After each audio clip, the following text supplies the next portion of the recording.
are the people that still care about the SI swimsuit issue.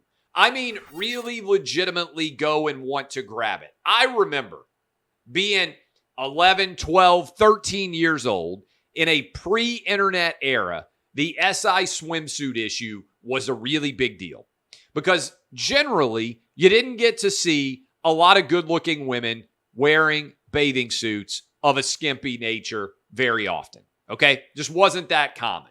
And so the SI swimsuit issue arriving, everybody was super excited about it. Who was on the cover was a big deal. The SI swimsuit models all became superstars.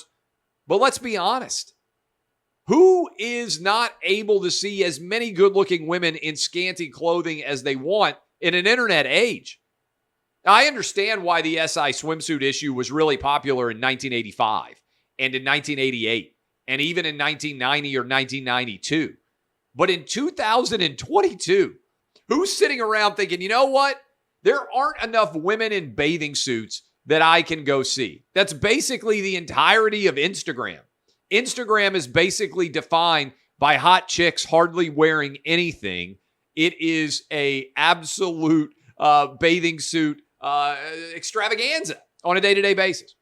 So I don't even know how this is still a business model. I don't understand who the people are who get really excited about who's on the cover of the SI swimsuit issue. But over the past several years, there has been a movement towards, instead of putting really incredibly, objectively smoking hot people in the SI swimsuit issue, which used to be exclusively made up of incredibly good-looking women in fantastic shape who were rare, right? Their body types were rare. They were unicorns, right? They were freakish.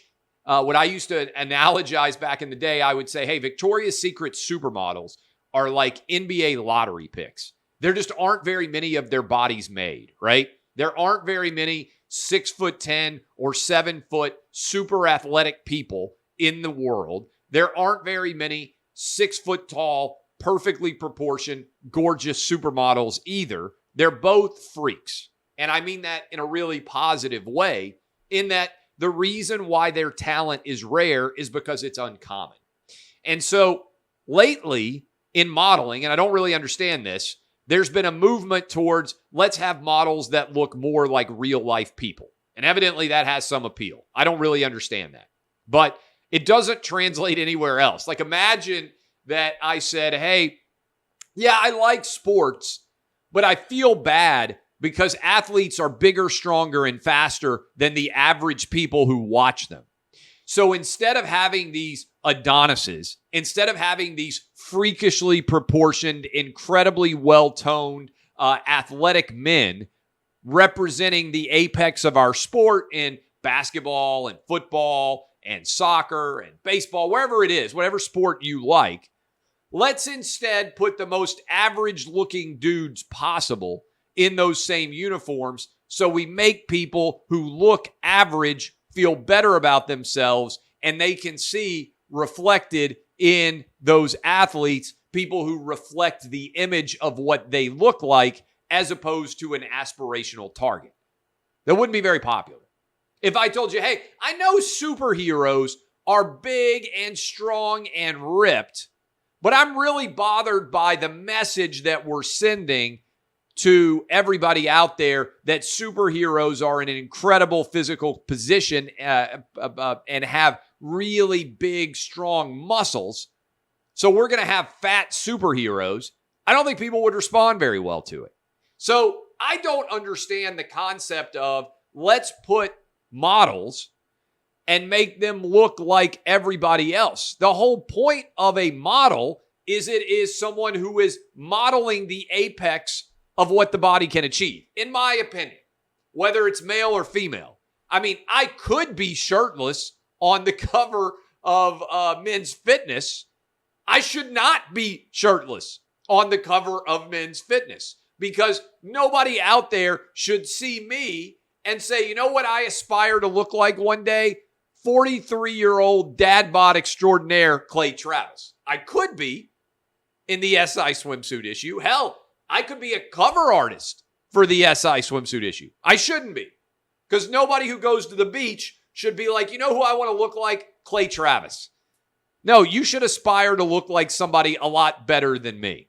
But so anyway, this has turned into like, I guess SI has all of these regular people now that it puts in the swimsuit issue.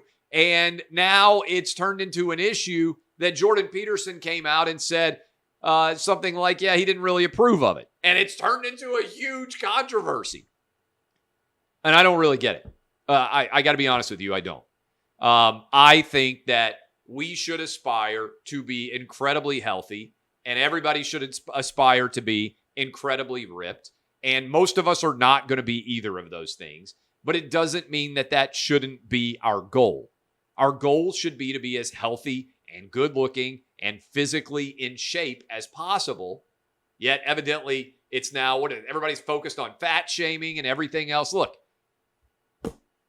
if you are fat, I think you should lose weight. Is that fat shaming? I think that's the number one thing that you should do to help the overall health of the country. Okay?